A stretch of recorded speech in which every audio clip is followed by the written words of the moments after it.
El día de hoy vamos a estar estudiando el estudio bíblico número 14, que lleva por título El Espíritu Santo nos libera de temor. El Espíritu Santo nos libera del temor. Amén. Mientras tanto, vamos a estar leyendo varias porciones de la Biblia. Si usted tiene su Biblia ahí, prepare Números capítulo 13, también Job capítulo 3 y Salmos capítulo 46. Pero vamos a tener a cada una de esas lecturas presentadas aquí al frente. Si es usted como yo, que cuando están predicando o dando una lección nos cuesta brincar de una porción de la Biblia a la otra, vamos a tratar de ayudarle con los versículos aquí al frente, ¿amén? Para que todos podamos aprender juntos. Así que el Espíritu Santo nos libera del temor. El Espíritu Santo nos libera del temor. Los objetivos de esta mañana, primero de ellos es analizar los trágicos efectos del miedo en la vida del cristiano. Analizar los trágicos efectos del miedo en la vida del cristiano. Como cristianos somos hijos de Dios, tenemos la promesa del Espíritu Santo, tenemos la promesa de algún día ver a Dios en la gloria. Aún así nosotros experimentamos temores aquí en la tierra. Experimentamos miedo, suceden cosas que nos pueden llevar incluso muchas veces hasta dudar de Dios. Amén. Es difícil decir que haya sucedido alguna tragedia en nuestra vida o una situación difícil y pensar que siempre hemos confiado 100% en Dios, que siempre hemos tenido la confianza plena en el Señor. Quizás haya dudado usted alguna vez, quizás haya dudado alguna vez yo.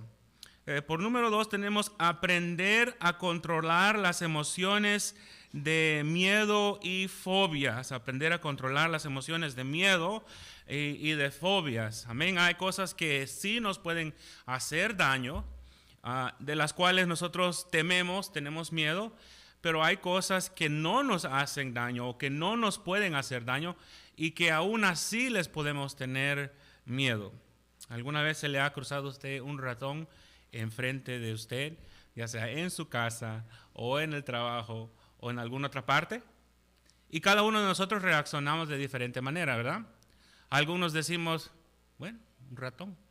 Otros pueden reaccionar de una manera más exagerada o dramática o podemos decirle de muchas diferentes cosas, ¿verdad? Cada uno de nosotros reaccionamos de diferente manera. Vamos a ver cómo es necesario aprender a controlar esas emociones, de esos miedos y de esas fobias. Y lo vamos a hacer de la manera del objetivo número 3. Dice, empezar a descansar totalmente en la protección divina de Dios. Empezar a descansar totalmente en la protección divina de Dios. Nosotros confiamos en el Señor, nuestra vida depende de las fuerzas que Él nos da, pero vamos a profundizar un poco más nuestro entendimiento de cómo como cristianos podemos nosotros descansar aún más en la protección del Señor. Y este tema el temor, del miedo, es un tema muy apropiado, especialmente con el clima social, cultural, político en el cual nos encontramos en el año 2025 en los Estados Unidos. Usted sabe a lo que yo me refiero, ¿verdad? Y la pregunta es, ¿qué es el temor? ¿A qué nos referimos cuando decimos que vamos a hablar acerca de aquello que en nosotros nos hace sentir temor? No sé si alguien quiera participar en esta mañana y decirme qué es el temor. El temor. El temor es una emoción desagradable, de una emoción desagradable. No sé si haya alguien aquí que diga, a mí me gusta estar en constante temor. El miedo a mí, a mí me gusta el miedo. Quiero tener miedo todo el día, todos los días, ¿verdad que no? Porque es una emoción desagradable. A nadie le gusta estar en temor, nadie le gusta tener miedo, porque esta es una respuesta a algo o a alguien que es una amenaza en contra de nosotros, a algo que parece ser peligroso o puede causar daño a nuestra vida. Y sabe que el temor es normal, es algo que existe en todo ser humano y que Dios ha puesto dentro de nosotros para ayudarnos a asegurar nuestra seguridad, para garantizar nuestra seguridad. El temor no existía hasta después de la caída del hombre. Cuando Adán pecó en el huerto del Edén, antes de su pecado, no tenía él razón para tenerle miedo a nada, porque no había ninguna amenaza. Yo sé que alguien dirá aquí, entonces, ¿la serpiente no era amenaza? No era amenaza. Si el ser humano hubiese quedado dentro del plan de Dios, si hubiesen escuchado la voz de Dios, si hubiesen hecho exactamente lo que Dios les había dicho que hicieran, no tenían razón por temerle a aquella serpiente. Pero en el momento que participaron de aquel pecado y cayeron, entró al mundo la muerte, la enfermedad, el peligro, y en sí entró también el temor a todas estas cosas. Ahora el ser humano tenía que tener alguna habilidad para poder asegurar que no iba a caer en alguna cosa que le dañara, que lo matara, que terminara con su vida. Entonces entró el temor en la vida del ser humano. Génesis capítulo 3, versículo 9. Dice, Jehová Dios llamó al hombre después que Adán cayó y le dijo, ¿a dónde estás tú? Y él respondió, oí tu voz en el huerto y tuve miedo porque estaba desnudo.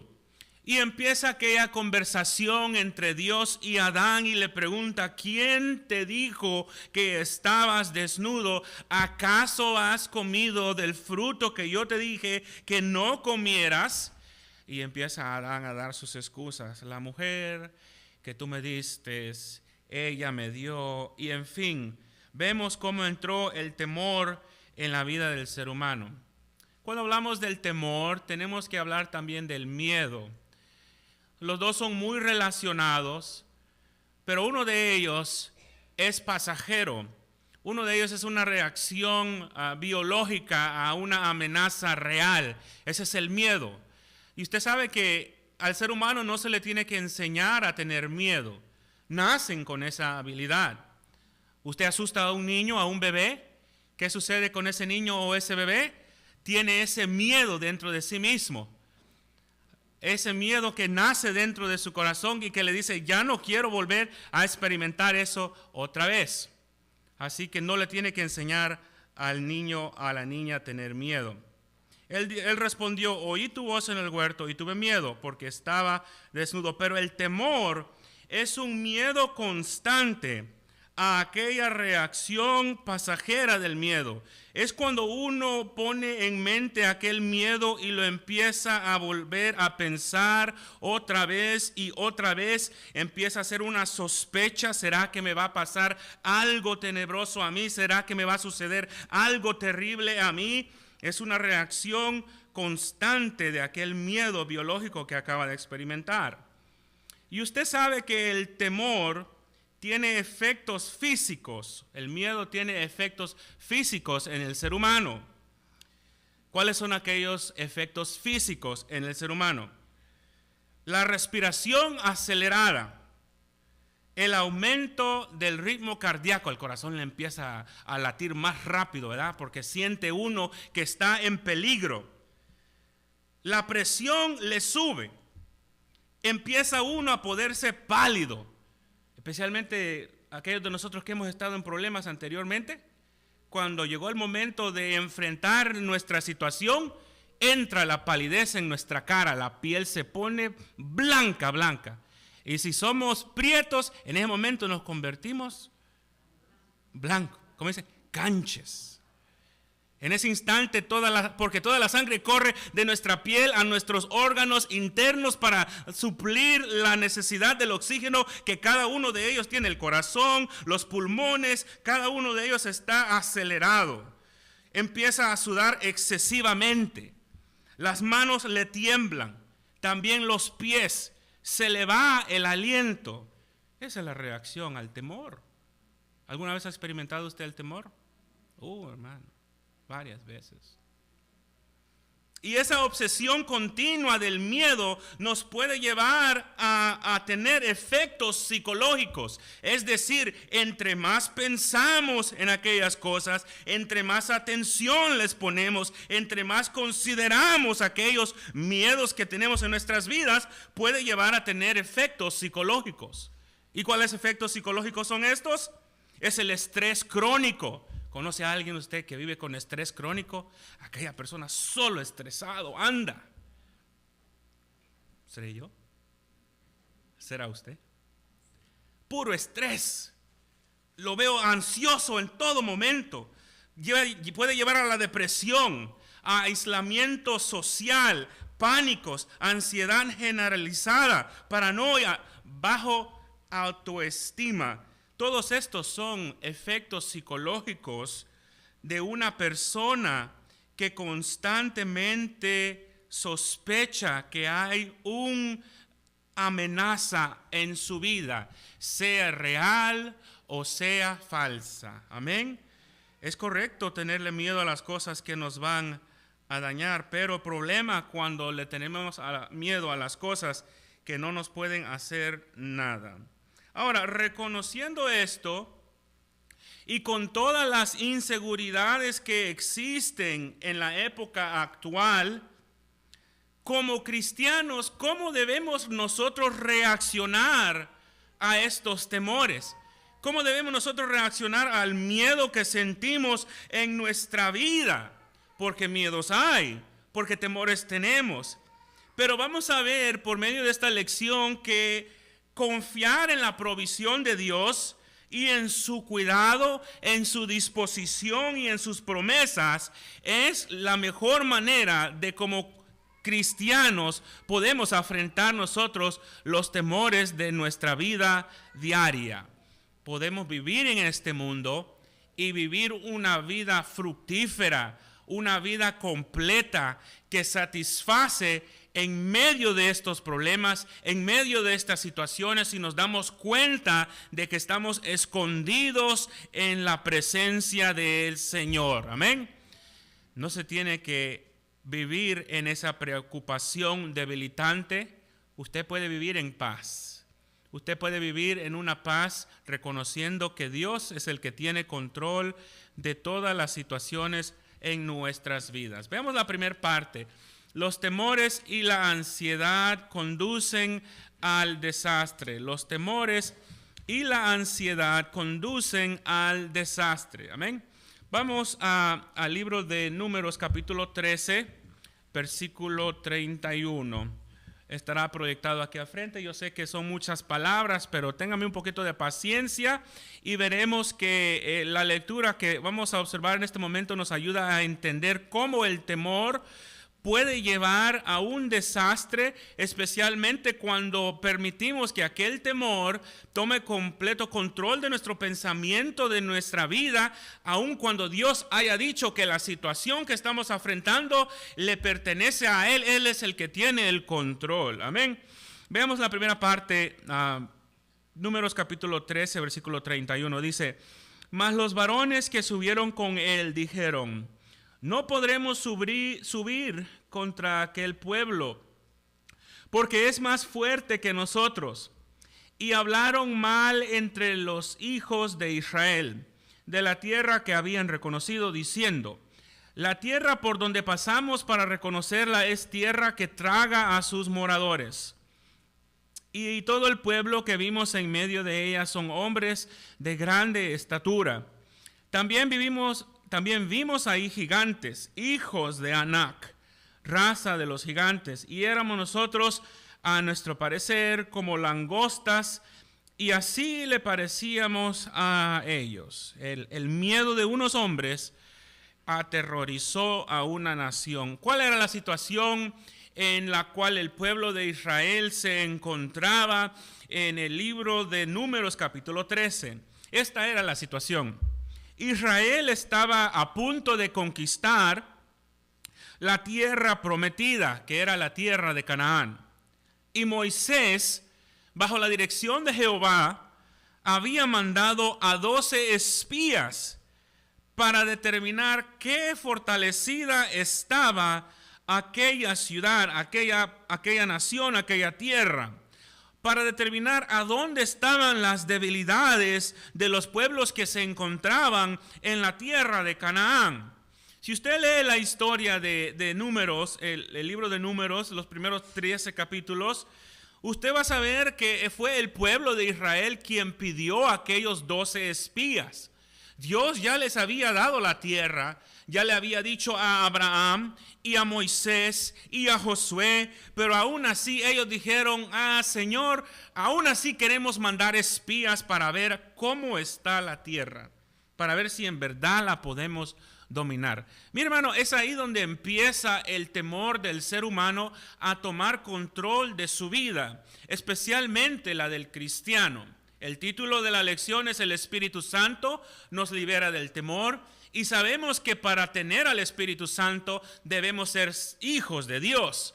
Entonces debemos haber aceptado aquel perdón, confesado nuestros pecados, vivir una vida para Jesucristo, para disfrutar de esta promesa. Si usted está aquí en esta mañana y no ha tomado esa decisión, déjeme decirle que el Espíritu Santo no lo va a liberar a usted del temor, porque no vive dentro de usted el Espíritu Santo. La Biblia es clara acerca de eso. En el momento de la conversión, el Espíritu Santo entra en la vida del creyente, pero no hasta que esa persona haya rechazado el pecado, renunciado a la vida anterior y aceptado el perdón por medio de Jesucristo. ¿Cuántos dicen amén? Pero tiene esa oportunidad en esta mañana. Usted tiene esa oportunidad. Veamos, el pueblo de Israel había pedido a estos 12 espías: mándalos para que vayan a ver qué fortalecida está, qué debilidad hay en aquella tierra de Canaán. Dios ya les había prometido la conquista de esta tierra. Génesis capítulo 15, Éxodo capítulo 6, Deuteronomio capítulo 1. Usted puede ver en esas lecturas que Dios ya les había prometido. Aún así querían los espías.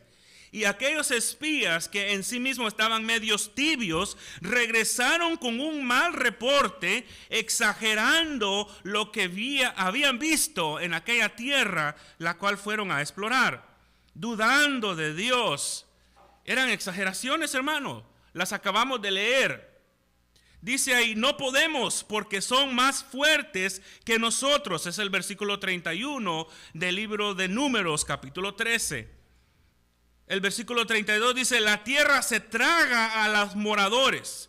Estos aquellos 12 espías, menos 2, diciendo lo mismo: la tierra nos va a tragar, Moisés. También dijeron: ahí hay gigantes, nosotros somos como langostas a su lado. Se parecen a los hijos de Anac. Esta es una referencia a hombres fuertes de batalla, poderosos, que vivían en aquella región antes del diluvio. Hombres que construían ciudades, que conquistaban naciones, que parecían tener poder, tenían economía, tenían todo lo que necesitaban. Y para los israelitas, que no tenían nada, parecían gigantes y decían a sus lados: somos como langostas. Usted sabe lo que es una langosta, ¿verdad? No es aquel pescado rojo que sale del océano, sino que es como un chapulín, que era el animal más pequeño que se permitía en la dieta de los israelitas. Eso es lo que le estaban diciendo a Moisés: Moisés, no podemos, Moisés, no alcanzamos, Moisés, no vamos a tener la victoria en aquel lugar, menos Caleb y Josué. Ellos dos confiaron en el Señor, en las promesas de Dios. Y a causa de su confianza ellos llegaron a ver la tierra prometida. Pero estos tibios, estos débiles, que estaban desconfiando de las promesas del Señor. Dice la Biblia que no llegaron a ver aquella tierra prometida a causa de aquel temor que habían expresado en ese instante. Y déjeme decirle que fue algo que fue contagioso a todos los hijos de Israel que estaban ahí presentes. No solamente escucharon lo que estos espías dijeron, sino que ellos también empezaron a murmurar entre sí mismos diciendo, si no pudieron estos 10, y son los gerentes de sus hogares, escogidos por Moisés, cada uno de la tribu de su familia, para llevar y buscar si podemos. Si ellos dijeron que no, entonces de veras nosotros no podemos.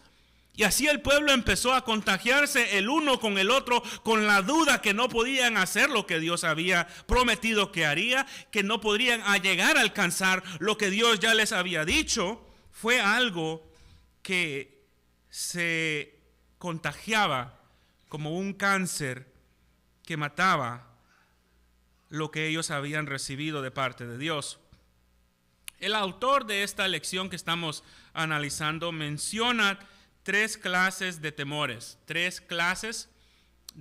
El primero de ellos es el temor de Dios. Es aquella actitud humilde y reverente ante el creador del universo. Es aquella preocupación por no ofender a nuestro Dios todopoderoso que nos dio vida, de agradarle a Él, de hacer las cosas como nos ha mandado hacerlas Él. Dice la Biblia, Proverbios capítulo 1, versículo 7, que el principio de la sabiduría es el temor de Jehová. El hombre que le teme a Jehová, ese es un hombre sabio. El hombre que le teme, la mujer que le teme a Jehová es una mujer sabia. El joven que le teme a Jehová, ese es un joven sabio. Necio es aquel que escucha el mensaje de parte de Dios y dice, eso no es cierto. Dios no es santo. No merece mi atención, no merece mi vida, no merece que yo me arrepienta de mis pecados. Él simplemente es, pero lejos. El temor de Dios, una actitud humilde. Número 2, el temor natural. Como ya hemos dicho, el temor natural es aquel instinto que nos ayuda a tomar precauciones al enfrentarnos peligros de la vida diaria, al enfrentarnos a los peligros de la vida diaria. Y por último está el temor a lo que no nos puede hacer daño. Hablamos acerca de cómo responde alguien cuando se le presenta un ratón al frente o cuando ven una culebra. ¿Alguna vez ha visto una culebra usted? ¿Cómo reaccionó? Qué bonita culebra. Vamos a pasar a ver si la puedo tocar. No, ¿verdad? Yo le tengo miedo a las culebras. ¿Usted le tiene miedo a las culebras? Cada uno de nosotros reaccionamos de manera diferente. O a cualquier animal, a una araña, a insectos, moscas, en fin. El temor a algo que no nos puede hacer daño. Y podemos decir que a veces somos un poco exagerados, ¿verdad? Cuando vemos estas cosas. Actuamos de una manera que no tiene sentido o que es cuestionable. Decimos, ¿por qué reaccionas de esa manera? No te puede hacer daño. Y es exactamente lo que estos 10 espías estaban haciendo cuando le trajeron el reporte a Moisés, diciéndole, Moisés, allá hay gigantes, la tierra se traga a los moradores y nosotros somos como chapulines enfrente de ellos, nos van a destruir. Pero Dios ya les había dicho, te doy la tierra como herencia, es tuya, simplemente la tienes que tomar. Pero ese temor los llevó a actuar de una manera desconfianza ante el Señor. Amén. Una exageración bastante. Pasemos a la segunda parte. Y esa ansiedad, la ansiedad de un padre por sus hijos. La ansiedad de un padre por sus hijos. Abra conmigo su Biblia, Job capítulo 3. Al libro de Job, capítulo 3, versículo 24. Está aquí al frente, proyectada, si usted necesita leerlo. Dice la Biblia de esta manera: pues antes que mi pan viene mi suspiro, y mis gemidos corren como aguas, porque el temor que me esperaba me ha venido, y me ha acontecido lo que yo temía. No he tenido paz, no me aseguré, ni estuve reposado. No obstante me vino turbación. Mi niña tiene una costumbre cada vez que yo llego a la casa. Ella escucha el carro o me ve por la ventana, automáticamente ella corre y va y se esconde detrás del sofá o allá por la cocina. Y cuando escucha que yo abro la puerta y he entrado a la casa, sale de detrás del sofá y me dice ¡bu! Hasta mi esposa, ¿verdad?, para confirmar. Y no, en realidad no me asusta. Y yo le digo: hola, Hani, ¿cómo estás? Y qué gusto de verte, o viceversa, o dependiendo cómo estoy. Un día, cuando yo la estaba poniendo a dormir a su cuarto, ella me platica muchas cosas, me hace preguntas que yo no imaginaba que una niña de 7 años haga. Me dice un día: Daddy, ¿tú por qué no te asustas cuando yo trato de asustarte y llegas a la casa? Y le digo: Hani, es que no te tengo miedo. Ah, ok. Y después me empieza a preguntar: ¿tú le tienes miedo a los perros? Le digo: no. ¿Tú le tienes miedo a las culebras? No. Y me dice: ¿tú le tienes miedo a las inyecciones? Le digo: ya no, pues he aprendido a vivir con ellas. Y dice: wow, tú eres muy valiente, no le tienes miedo a nada. Y le digo: no es el caso, le tengo miedo a algo. Y me dice: ¿qué? Le digo: bueno, yo tengo miedo que te pase algo a ti, que te golpees, o que te lastimes, o que te suceda algo desagradable, ¿verdad? Y uno tiene esas conversaciones con sus hijos, y yo sé que todos los padres que están aquí sienten de la misma manera, especialmente cuando los niños están pequeños. Y no importa si los niños ya crecen y ya están grandulones, ya tienen barba, ya están casados, ya tienen hijos de ellos mismos también. Cuando llega mamá a visitar: hijo, ¿cómo estás? ¿Te sientes bien? Te preparo un té, te preparo algo, ¿verdad?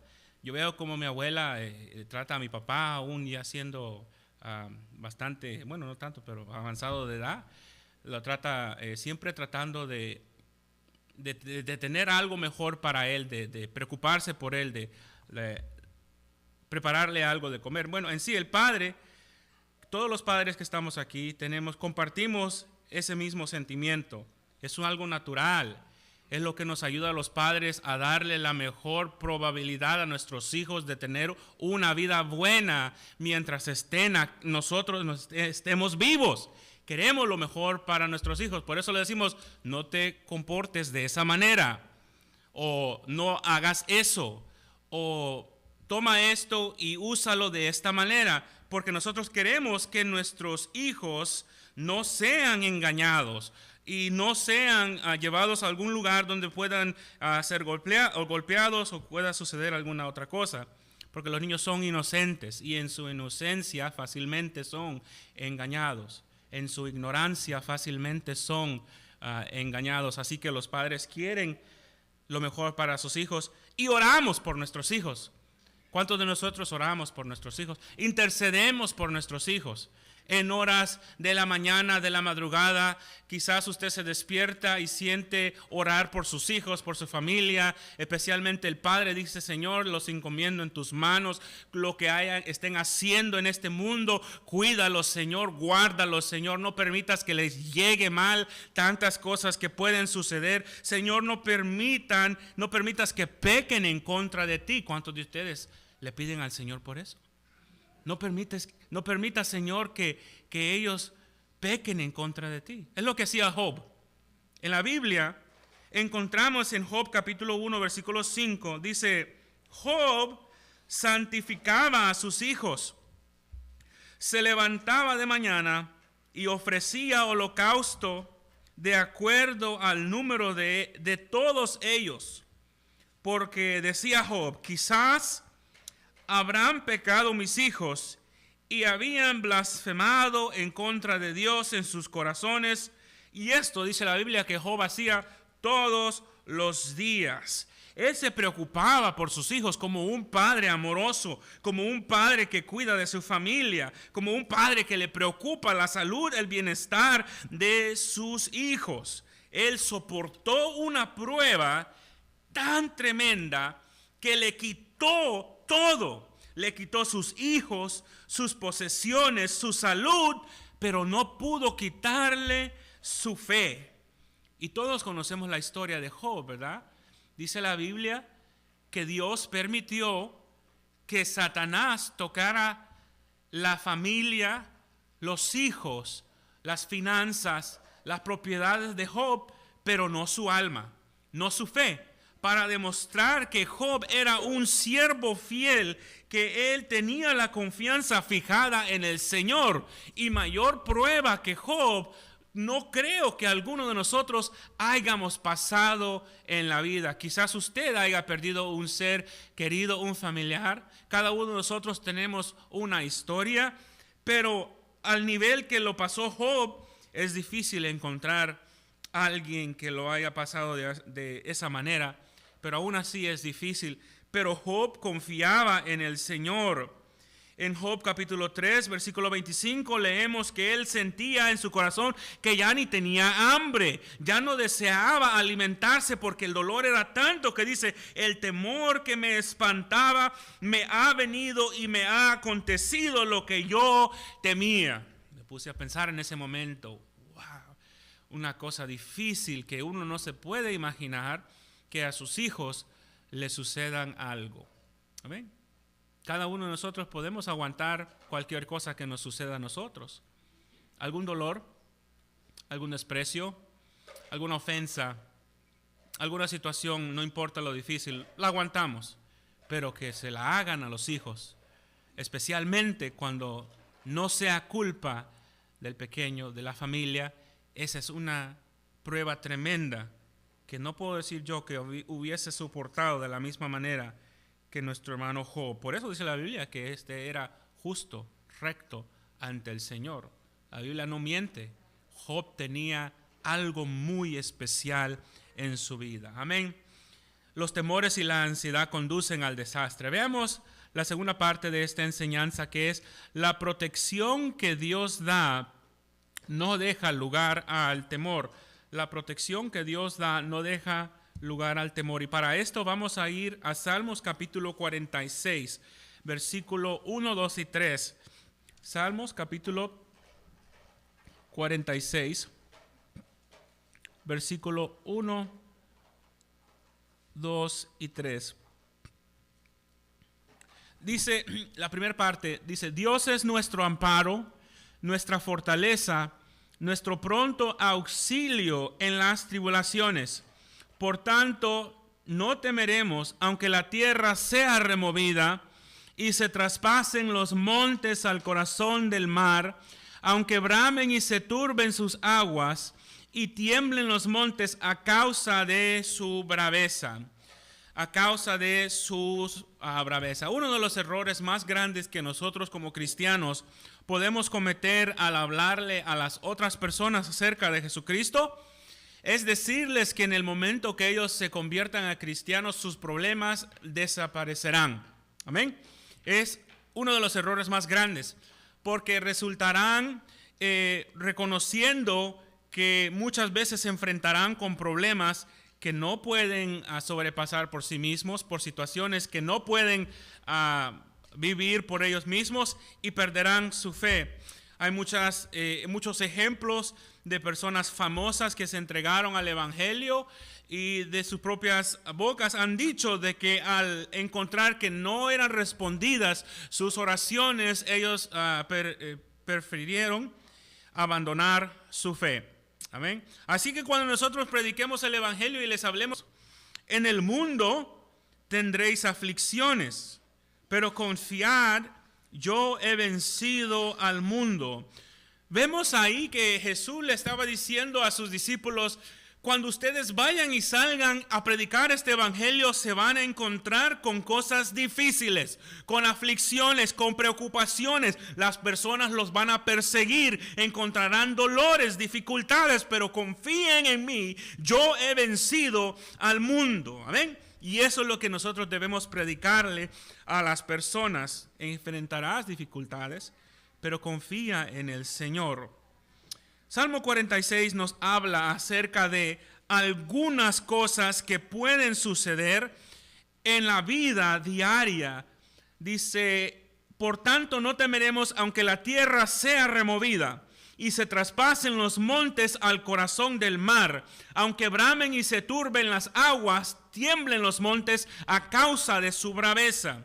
Este lenguaje es un lenguaje metafórico, es un lenguaje simbólico que compara a dos cosas que no están relacionadas para formar una comparación directa. El salmo que acabamos de leer dice que la tierra, aunque la tierra sea removida, aunque los montes se traspasen, claro, estas dos cosas no pueden suceder a menos que sea un acto sobrenatural del poder de Dios. ¿Cuántos dicen amén? ¿O alguna vez usted ha visto un monte que se traspase al corazón del mar?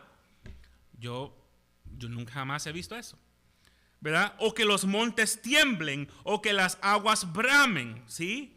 Hemos nosotros quizás experimentado momentos en que la tierra ha temblado y cualquiera de estos eventos serían de proporciones catastróficas, de una tragedia grande. Les daré unos ejemplos. 2.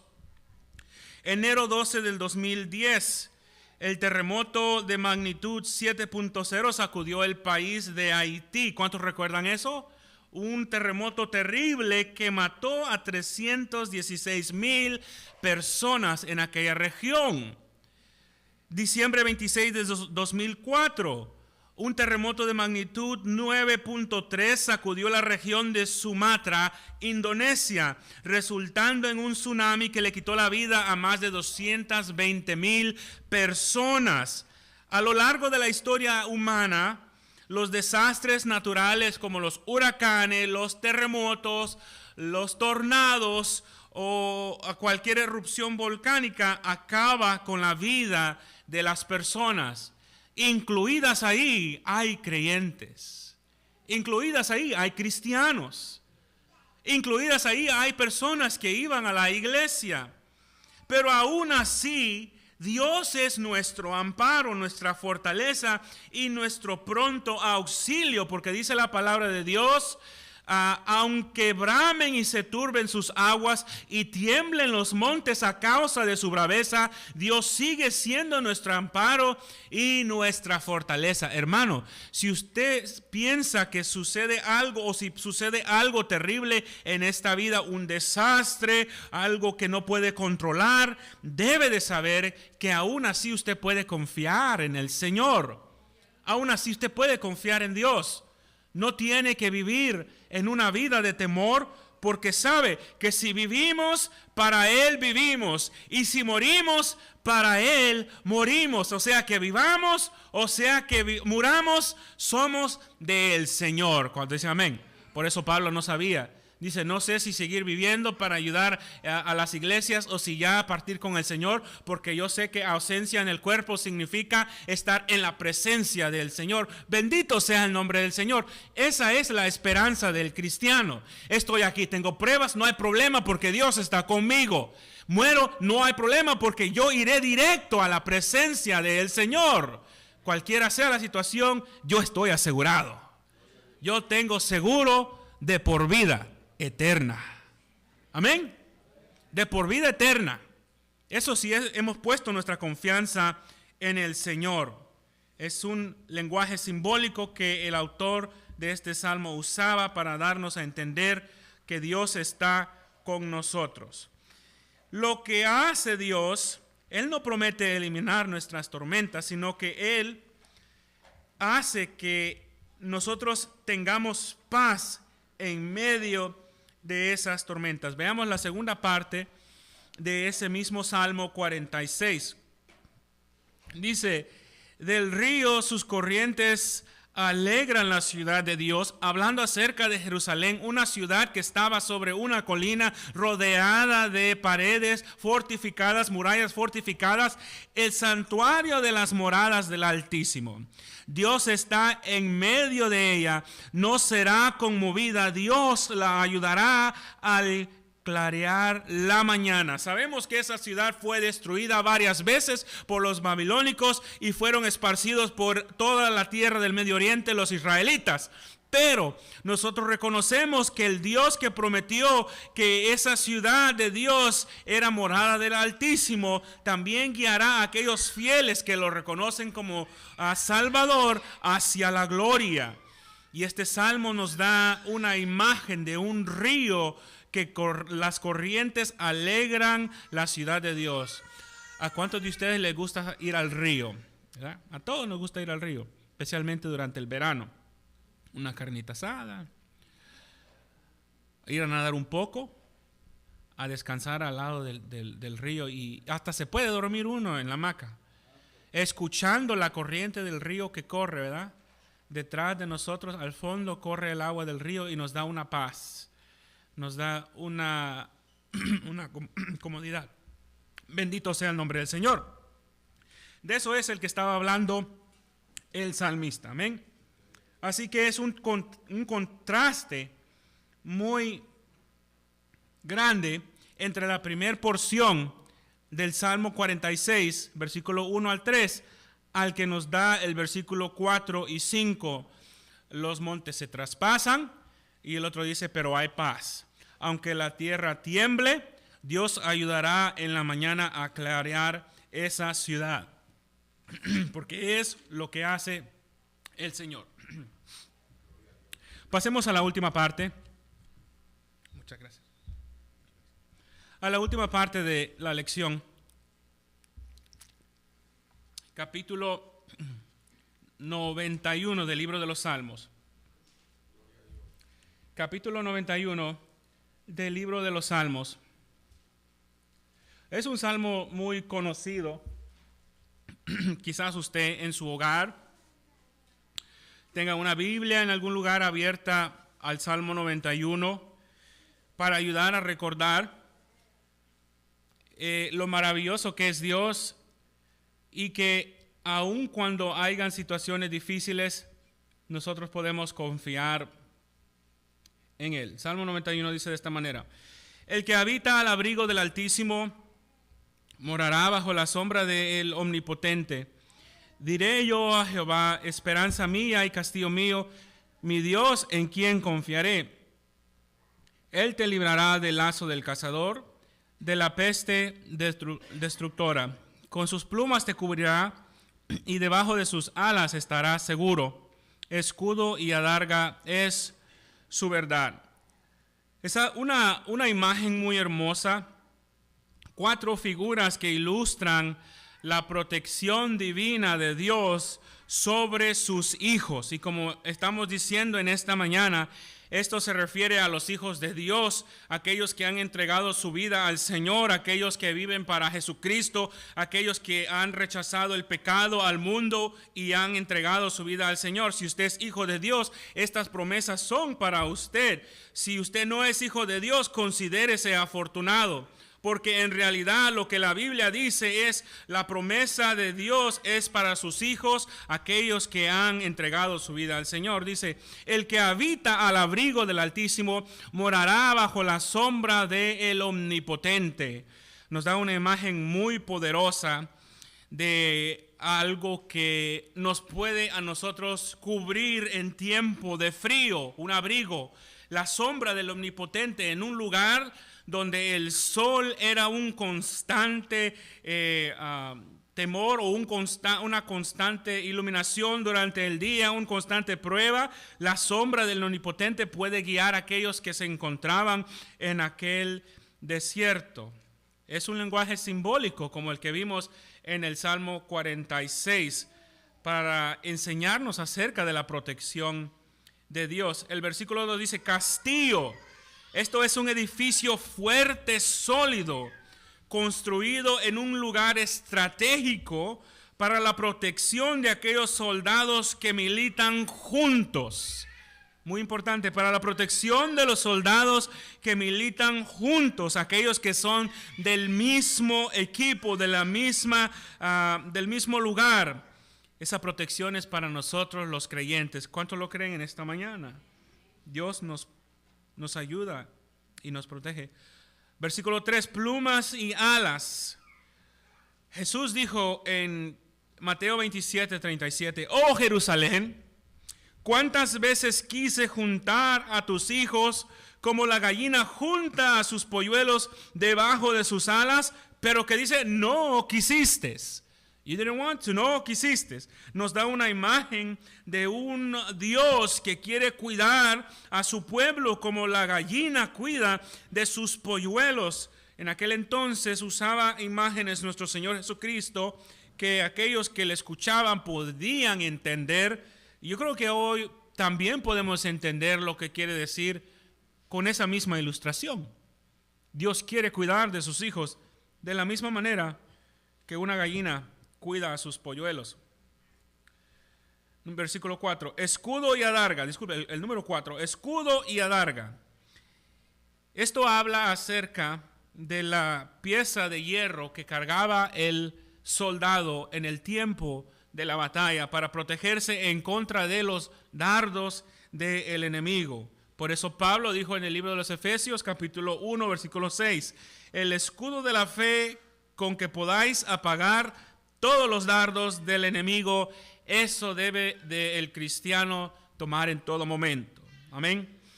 Y por último, ese Salmo 91, versículo 5 y 6 menciona 3 cosas que no llegan al que confía en el Señor. Primero de ellos, terror nocturnos. Esto habla acerca de posiblemente asaltos por la noche a aquellos que viajaban, especialmente en viajes largos en las tierras del Medio Oriente, donde no había autopistas, donde no había estaciones de servicio, donde no había civilización, sino que se encontraban con ladrones en el camino que podrían robarle lo necesario que llevaban consigo para poder sobrevivir: comida, ganancias, beneficios. Dice la Biblia que serían protegidos de esos terrores nocturnos. También posiblemente puede referirse a los temores de fantasmas o demonios que sabemos que existen hoy en día y también en aquellos entonces. Los demonios no pueden tocar al cristiano, mucho menos apoderarse de ellos. Lo sabemos porque el Espíritu Santo mora dentro del cristiano y el Espíritu Santo no va a morar donde otro espíritu more. Saeta que vuela de día puede referirse a ataques que experimentaban los que viajaban, y pestilencia es una referencia a enfermedades, plagas, epidemias. Recuerde que cuando el ángel de muerte pasó sobre Egipto y los hijos de Israel durante las plagas, fueron las casas que estaban protegidas por la sangre del cordero que fueron excluidas de aquella muerte del primogénito. Dios protege a sus hijos. Y aunque nunca prometió quitarnos las pruebas, Él está con nosotros para encaminarnos en medio de ellas. Vivimos en un mundo caído donde el pecado y la muerte se adueñan de la vida de los moradores de este mundo, pero podemos confiar en el Señor, que en el final tendremos esperanza de verle en gloria. Así que Dios les bendiga en esta tarde. Espero haya sido de bendición y se hayan gozado el tiempo con la persona que continúa.